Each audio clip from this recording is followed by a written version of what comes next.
I'd been working as frontline officer for 13 years, an invaluable role, but found that I needed to expand my knowledge base and my experience base, and I thought becoming a DC would be one of the best things to try and do that, because obviously the workload is quite different.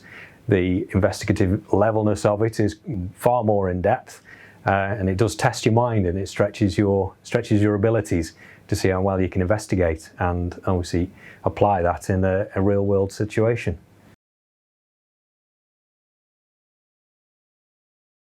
I think probably one memorable case that I've just been dealing with, which has just been dealt with at Crown, was one where a off-duty taxi driver had followed a lone female home from town centre almost to her home address and attacked her.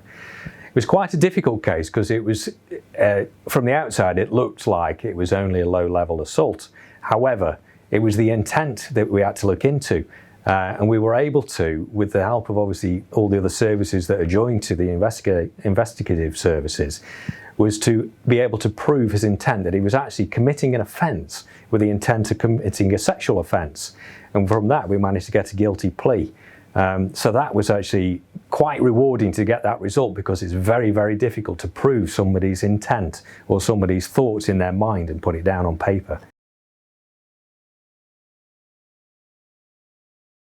I think some of the key qualities that make a good detective are certainly transferable skills from being a police officer to a detective constable, and some of them are being very methodical in the way that you investigate your crimes, because obviously you need to try and investigate them as thoroughly as possible and not miss anything.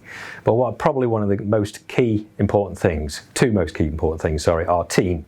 You are a team, you work together well as a team, and you work off each other's skills. Some people are better at other things than you are and vice versa, and you share that skill across your team. But also, more importantly, is the victim. The victim is the forefront of what you're investigating.